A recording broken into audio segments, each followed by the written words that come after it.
Hi, I'm August Keller, and this is my review of Inside Out 2. So, I guess I should just say right off the bat that this isn't as good as Inside Out. It's very good, but it's not quite the peak that we've come to see from Pixar. I think the main problem is that it's slightly crowded. It introduces new ideas, valuable ideas, but becomes a bit muddled in the process. At its core, the first Inside Out is about joy and sadness. There are other emotions there, but it's really just about the relationship between joy and sadness. And this one, Inside Out 2, is essentially about joy and anxiety. That's the core conflict that needs to be resolved. And in the first movie, there are these three side emotions, side characters that, don't have a whole lot to do. They have some things to do, and they're there for psychological accuracy from like a psychology standpoint. But from a storytelling standpoint, they are inessential, really. But it's not too bad because, they have things to do. And three characters isn't too much. In this movie, there's seven emotions because sadness is now more of a side character. So, and then there's two other new characters besides anxiety. Actually, three other new characters besides anxiety. So all these seven characters are just kind of there for jokes, but plot-wise, they don't have much to do, and some of them are kind of sidelined, very sidelined, actually.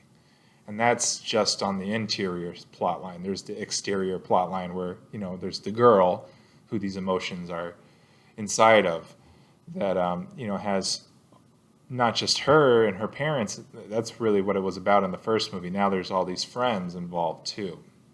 So all of this is to say is that the movie feels a bit crowded. This is common for sequels, and I feel like I say that. I've said this before, but it's true.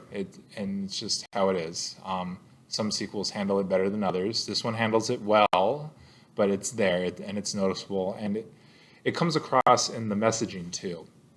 The first movie is very clear and concise. It has a strong, firm, singular message, and this one has a few different ideas it's kind of throwing out there, and they're all great, but it kind of, I think, it's easy to kind of not be sure what exactly the movie is saying.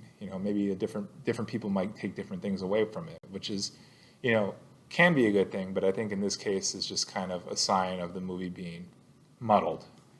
All of this is to say that it feels like less with more.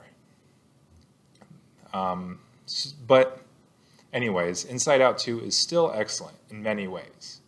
Most importantly, it's very relatable. It derives this very potent emotional connection to the viewer with a very small scale drama.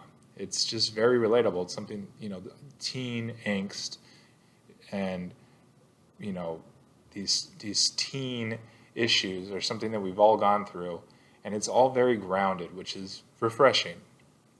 And it's easy to recognize, and as a viewer, I'm thinking about things from my past, and I'm learning from this movie because of it. And there are lots of themes. It's all kind of centered around the concept of identity. So there's like self-worth, there's control, there's honesty, and ultimately acceptance. Either acceptance with your friend group, peer acceptance, but also self-acceptance.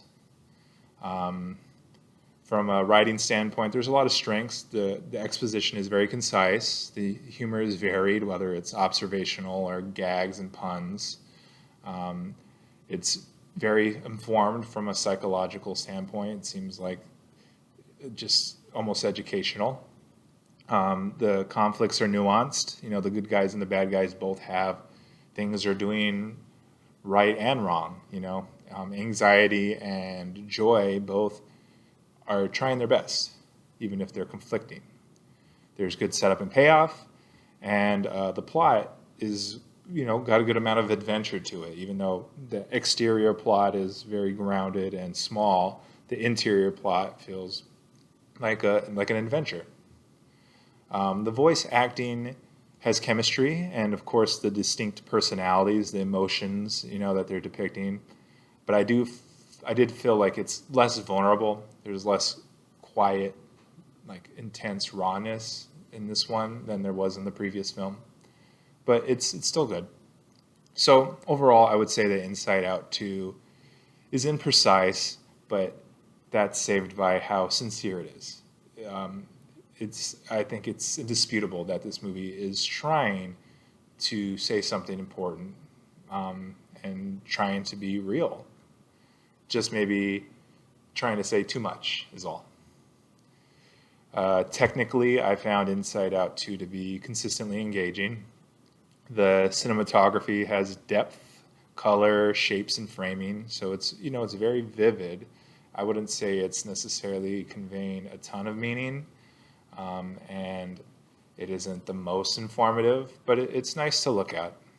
The editing really has a lot of momentum, good pacing, good structure, and it's really kind of driven by these crosscuts between the two mirroring storylines. The external and internal plot lines really are balanced well and keep the movie moving. Speaking of balance, I think the sound design balances internal and external sound elements well. So by external, I mean the genre elements like fantasy and action, those kind of like magical and pow pow kind of sounds, of course. But also internally, there's these emotionally driven distortions, whether it's muting or echoes or emphasis to kind of drive home what the characters are feeling. I found the music to be less memorable. I was, as a whole, kind of not noticing the music too much, but it's always fitting the mood. I think there's good moments of silence. There's, like a key turning point, kind of like where joy arcs, where it's completely silent. And I think that absence of music is very powerful. And also, I like that they didn't overuse the original melody from the original Inside Out. They save it for the very end, and I think that maximizes its effect. The production design is great, as usual. It depicts clear metaphors of abstract concepts. So all the new character designs are great. Anxiety, envy, ennui, and embarrassment, they all really embody those emotions. And of course, the locations, they kind of explore new parts of the mind and heart, I guess, in the movie, and they look great. The cast has good fame, but I was a little disappointed by the downgrades from the original movie. There are a couple key members of that original cast that did not return for this, and I do feel like it's noticeable and kind of takes away from those characters. The CGI is detailed as exceptional as Pixar has become known for.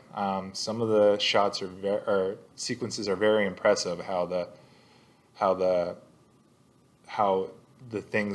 items in the shot move so naturally and correctly.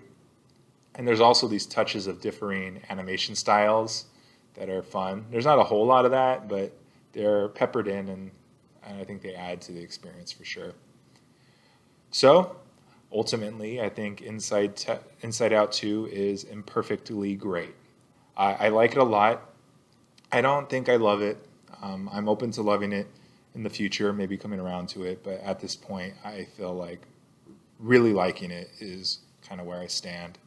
I wouldn't blame someone for loving it. I think there's a lot about it that's great. So yeah, it's a good movie. It's a great movie, and I would recommend it if you're interested. But I would not expect it to be as good as the best that Pixar has to offer, and that includes the first Inside Out. So that's about all I have to say about that. If you like what I'm doing here, please feel free to like and subscribe.